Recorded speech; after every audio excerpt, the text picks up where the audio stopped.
19 मार्च 2021 हा माझ्यासाठी एकदम नॉर्मल दिवस होता. काय त्याच्यामध्ये स्पेशल नव्हतं. मी माझ्या ऑफिसमध्ये काम करत होतो. All of a sudden call येतो. हर्षा म्हणते की आत्ताच्या आत्ता घरी ये, तुला काहीतरी सांगायचं, तुला काहीतरी दाखवायचं. अशा म्हटल्यावर कोणीतरी माणूस बसेल का सुखाने ऑफिसमध्ये.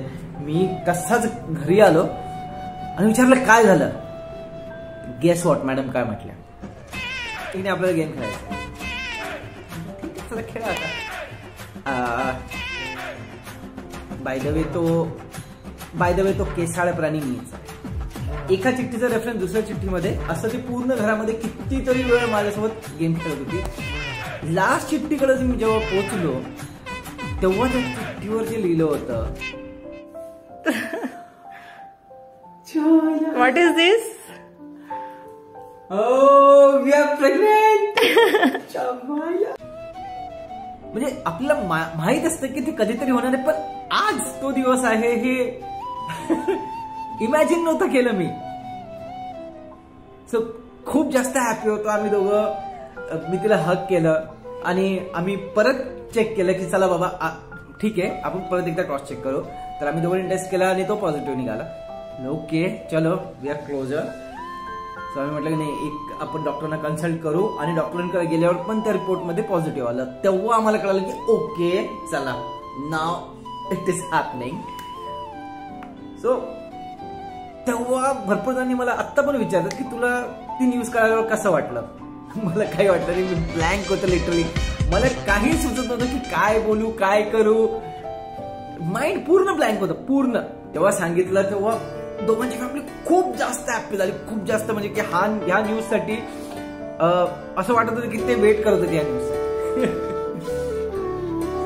एवढा हॅपीनेस होता की हर्षाची मोठी सिस्टर वर्षा वहिनी लिटरली रडायला लागली ही न्यूज ऐकून. मला अजूनही तो कॉल आठवतो तिने कसा रिॲक्ट केला होता. कितीतरी दिवस आम्हाला हे डायजेस्ट करायला लागलं की ओके प्रेग्नन्सीची प्रोसेस आता स्टार्ट झालेली आहे. कधी कधी बसल्या बसल्या आम्ही एकमेकांकडे बघायचो, जस्ट स्माइल करायचो, कारण की आमच्यासाठी पण ते अनएक्सपेक्टेड होते की अच्छा वी आर प्रेग्नेंट नाउ.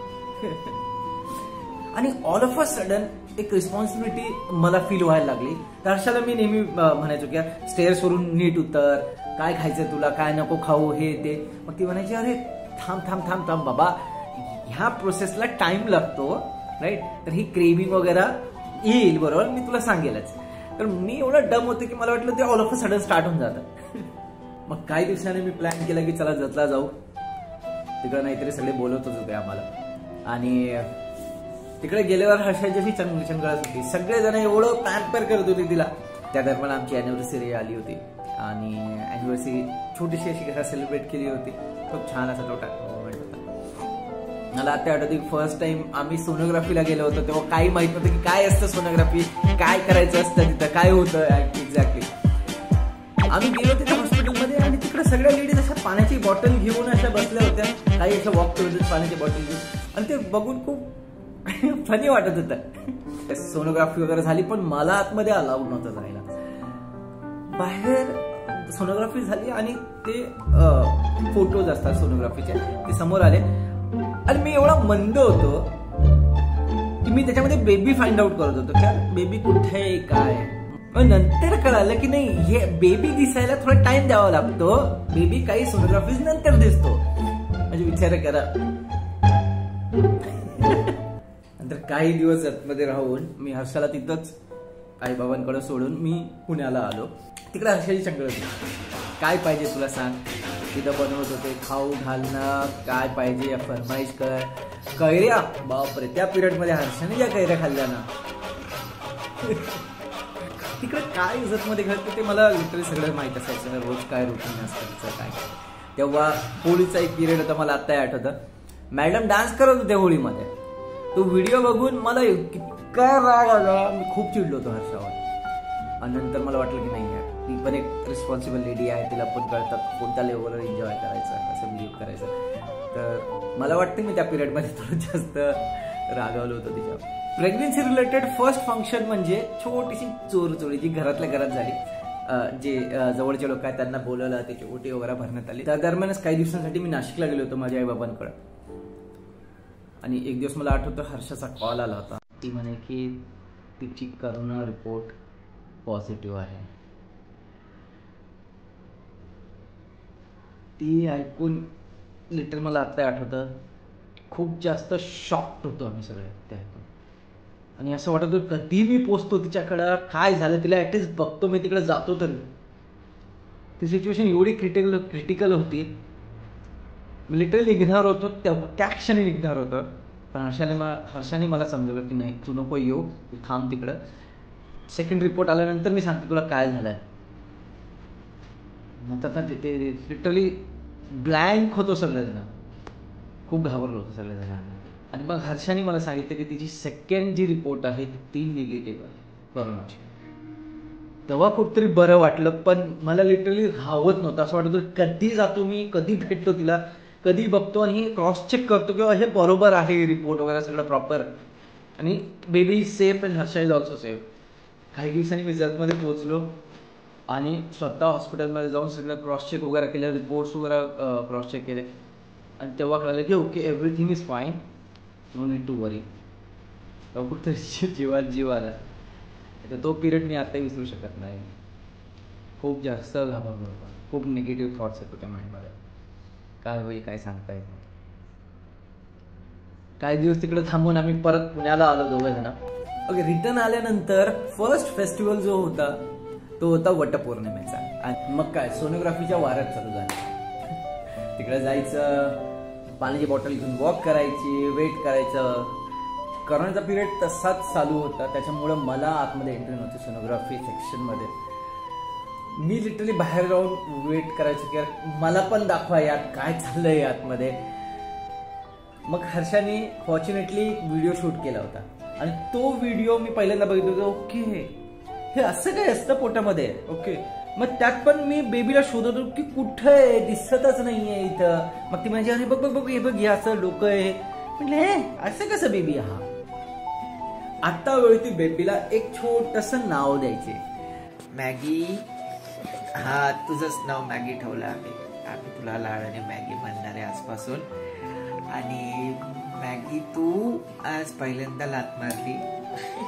खूप सुरू आहे त्याचं एकदम हलकं जाणवतंय मला, असं मला आतून जाणवतं ना. प्रेग्नेन्सी पिरियड मध्ये सगळ्यात इम्पॉर्टंट जी गोष्ट असते ती म्हणजे राईट गायडन्स. सगळे लोक काही पण सांगतात तुम्हाला, तर एक्झॅक्ट राईट सायंटिफिक रिझन असलेल्या गोष्टी जे सांगते ना त्या लोकांचाच ऐकत. तसेच आम्हाला एक आमची फ्रेंड आमच्या बिल्डिंगमध्ये राहायची, संगीता नाव होतं त्यांचं. त्यांनी आम्हाला खूप छान गाईड केलं होतं. त्यांना अगोदरच एक बेबी होती. लिटरली ओपन अप डिस्कशन करत होतो. म्हणजे हर्षा, संगीता, मी, आम्ही तिघं, ती सगळं मला सांगत होते की you are suppose to do this, तुम्ही ये नाही करना चाहिए, असं केलं पाहिजे, हे कर ते कर. पॅरलली आम्ही दोघं पण रिसर्च करत होतो प्रेग्नेन्सीमध्ये राईट गायडन्ससाठी. तर ऑनलाईन रिसर्च केल्यानंतर आम्हाला सुप्रिया पुराणिक, डॉक्टर सुप्रिया पुराणिक यांचं यूट्यूब चॅनल सापडलं. ते चॅनल खूप छान कॉन्टेंट क्रिएट करतात आणि तुम्हाला राईट गाईड करतात की प्रत्येक वीकमध्ये तुम्ही काय केलं पाहिजे, बेबीची साईज किती असते, मम्मीने काय काळजी घेतली पाहिजे, काय खाल्लं पाहिजे, काय नाही खाल्ली पाहिजे, एक्सरसाइज कोणत्या केल्या पाहिजे, कोणत्या मेडिसिन्स घेतल्या पाहिजे, कोणतं चेकअप आहे, सोनोग्राफी कधी असणार आहे तुमची. इवन हे पण होतं की as a would be father, okay, तुम्ही काय केलं पाहिजे. नेक्स्ट आम्हाला एक ॲप मिळालं, त्याचं नाव आहे मायलो.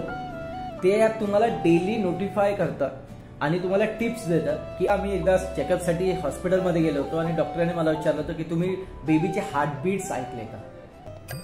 बेबीचे हार्टबीट्स. तर फॉर्च्युनेटली त्या दिवशी त्यांनी मला बेबीचे हार्टबीट्स ऐकवले होते आणि ते लिटरली मी सांगतो असा आवाज होता बेबीच्या हार्टबीटचा. तिकडून तिकडून तिकडून तिकडून तिकडून तिकडून तिकडून तिकडून, म्हणजे लिटरली घोळा पडतो ना तसे हार्टबीट्स होते ते.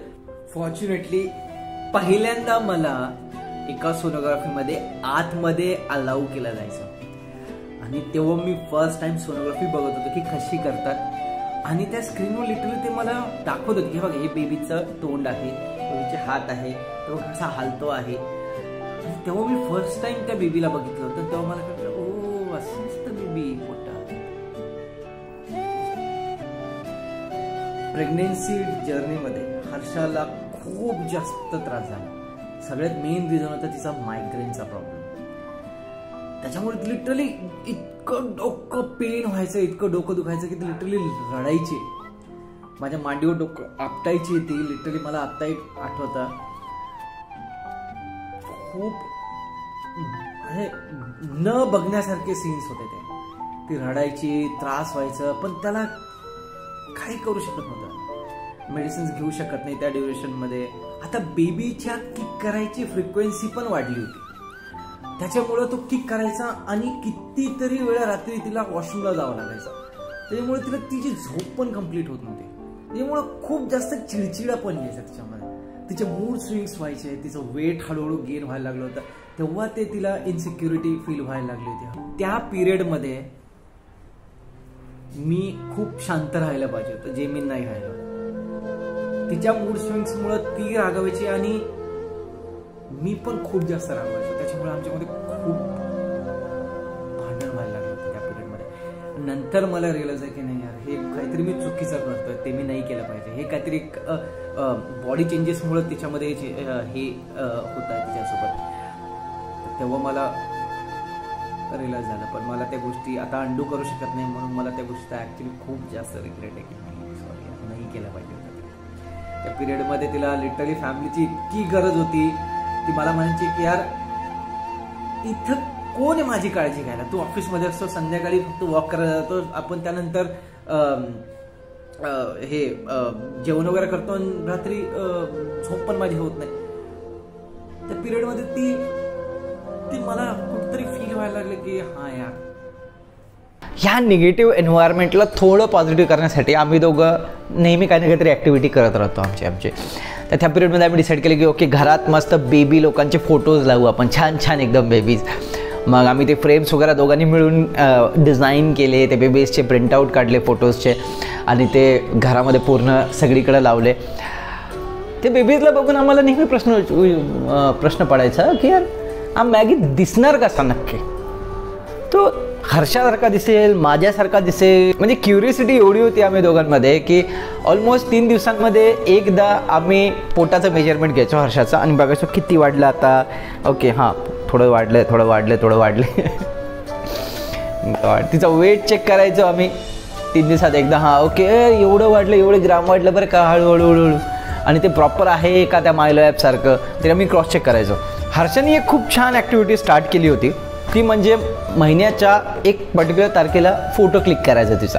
तर तुम्ही बघू शकता, हे बाकी सगळे पूर्ण प्रेग्नन्सी जर्नीचे सगळे फोटोज आहेत तिचे. वेट गेन झालेलं आहे, ती कशी वॉक करते एवढं मोठं पोट घेऊन, राईट. तर तेच माझ्यामध्ये पण क्युरियोसिटी होती की एक्झॅक्ट कसं होतं, चालतं कसं येतं. मग हर्षाने म्हटलं ठीक आहे, चाल एक चॅलेंज घेऊ आपण. एक पिलो बांधला आणि तिने मला म्हटलं की 1 दिवस पूर्ण तुला असंच राहायचं आहे. 1 दिवस काय, मला लिटरली 2-3 तासामध्येच माझी कंबर दुखायला लागली, मला बसता येत नव्हतं नीट. प्रेग्नेन्सी पिरियड्समध्ये जे पण आम्हाला भेटत होते, जे पण लोक आमच्या कॉन्टॅक्टमध्ये होते, प्रत्येकजण आपापल्या पद्धतीने टिप्स आम्हाला देत होते. हे करा, हे नका करू, हे खा, हे नका खाऊ, असं होतं, ही एक्सरसाइज करा.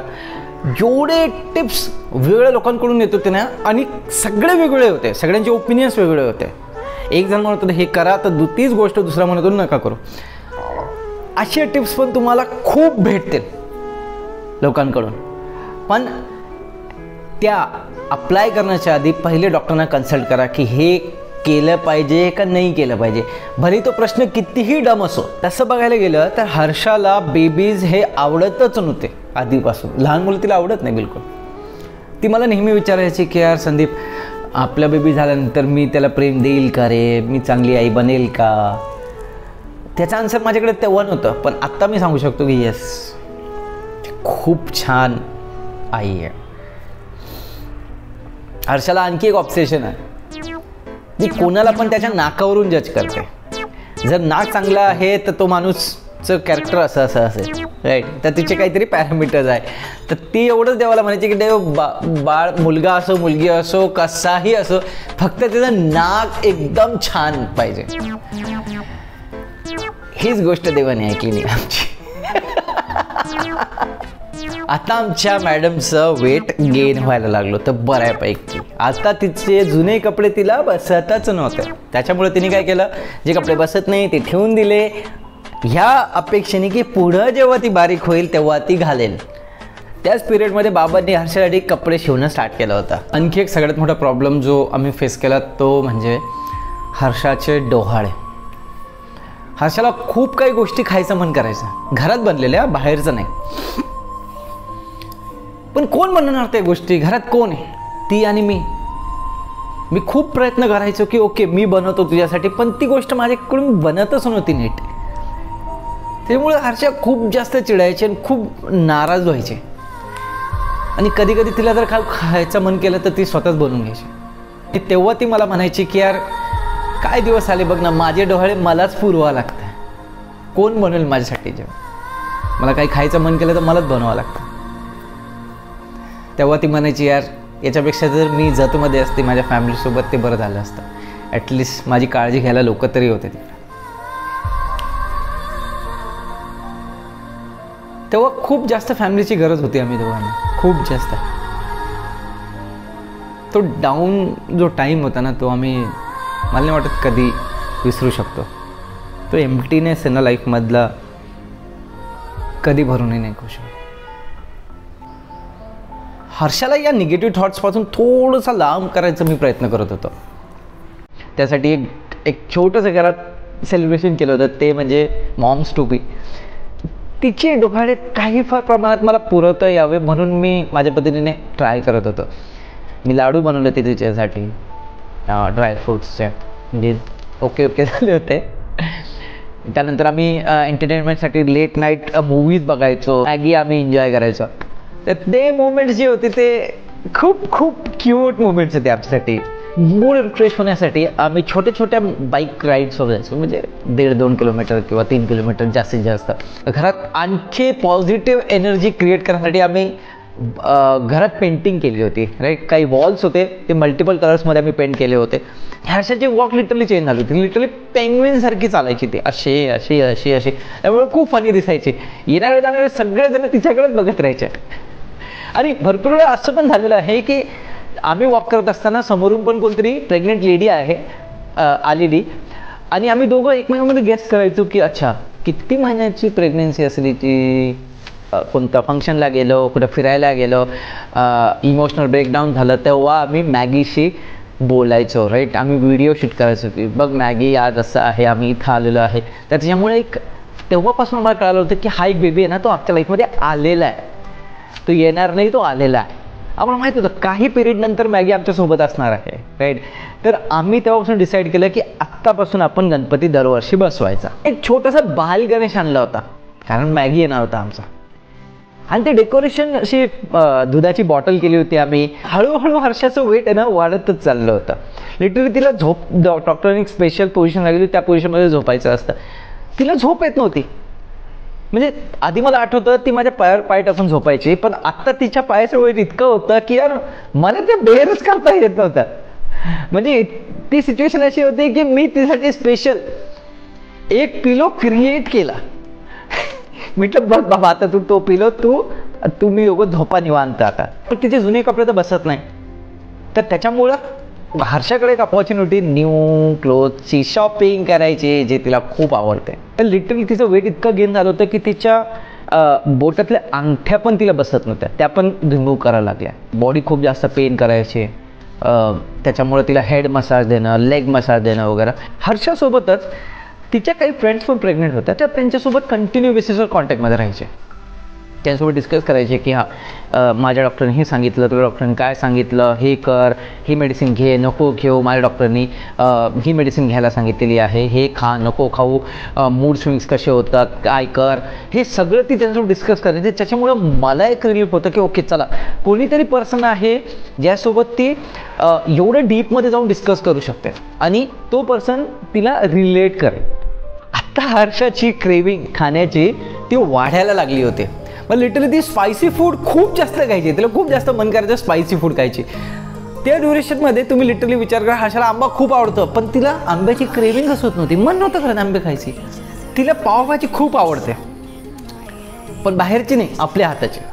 मग एकट्यासाठी किंवा माझ्यासाठी मी तर जास्त पावभाजी खात नाही, फक्त तिच्यासाठी करण्यापेक्षा ती जास्त करायची. आणि आमच्या शेजारच्या पाराचे सगळे यायचे आणि निवांत आम्ही पावभाजी एन्जॉय करायचं. टाइमपास व्हावं म्हणून आम्ही काही पण उद्योग करायचो. म्हणजे लिटरली एकदा बोर होत होतं म्हणून मेहंदीचा कोन घेऊन आलो मी आणि तिच्या हातापायावर मेहंदी काढत बसलो आणि फॉर्च्युनेटली ती परफेक्ट डिझाईन झाली. मी लाईफमध्ये फर्स्ट टाइम मेहंदी काढली होती कोणाच्या तरी हातावर आणि ती एकदम मस्त बनली होती. तशी मी टाइमपास म्हणून हे उद्योग करायचं. हर्षाने माझी क्लीन शेव करून टाकली होती. तुम्ही बघू शकता किती घाण दिसतो मी क्लीन शेवमध्ये.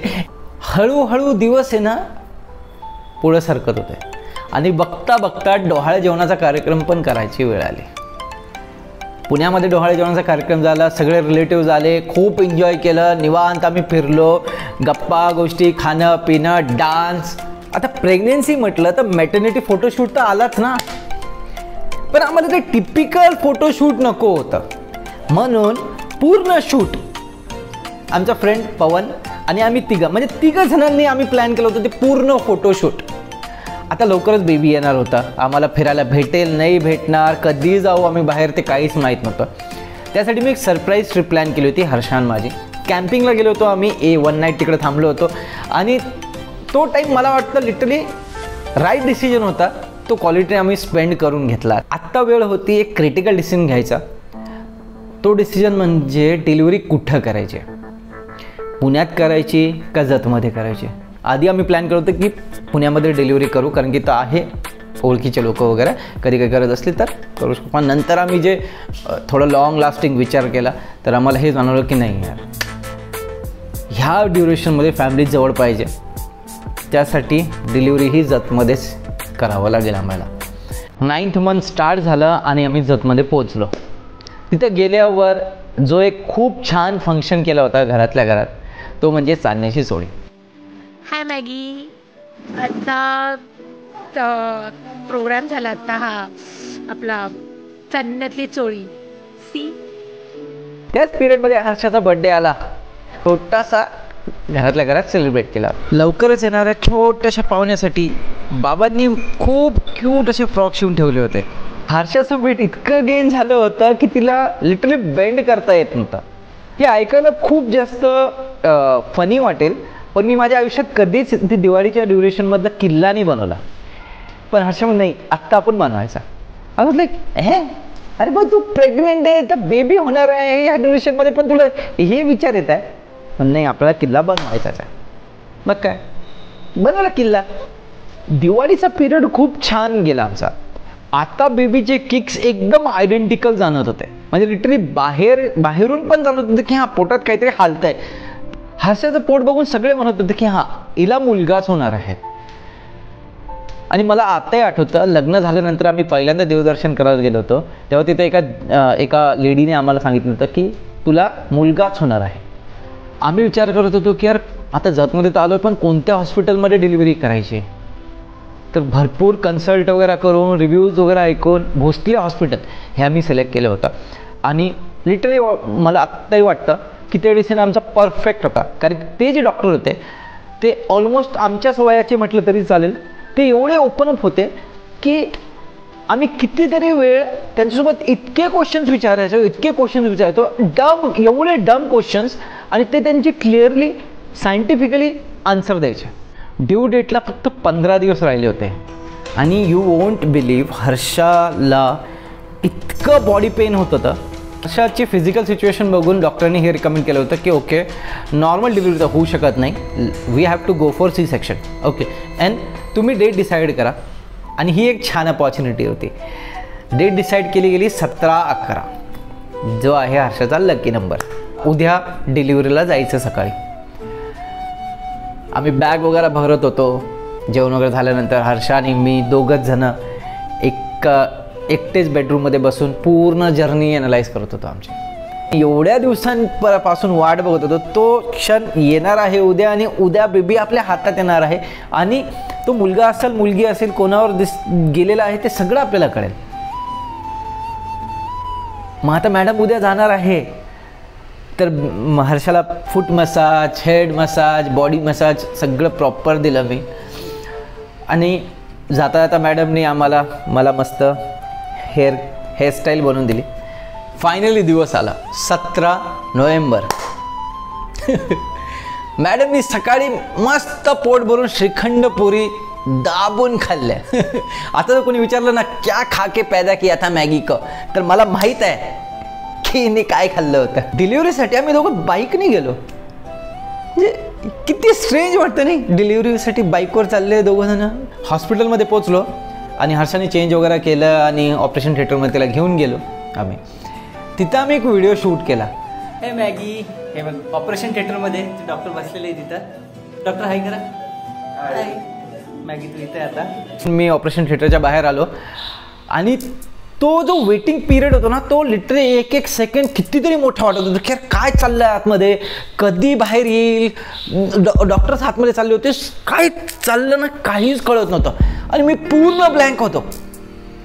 आणि ऑल ऑफ अ सडन गोष्टी चेंज झाल्या. आमचा मॅगी आमच्या लाईफमध्ये आला.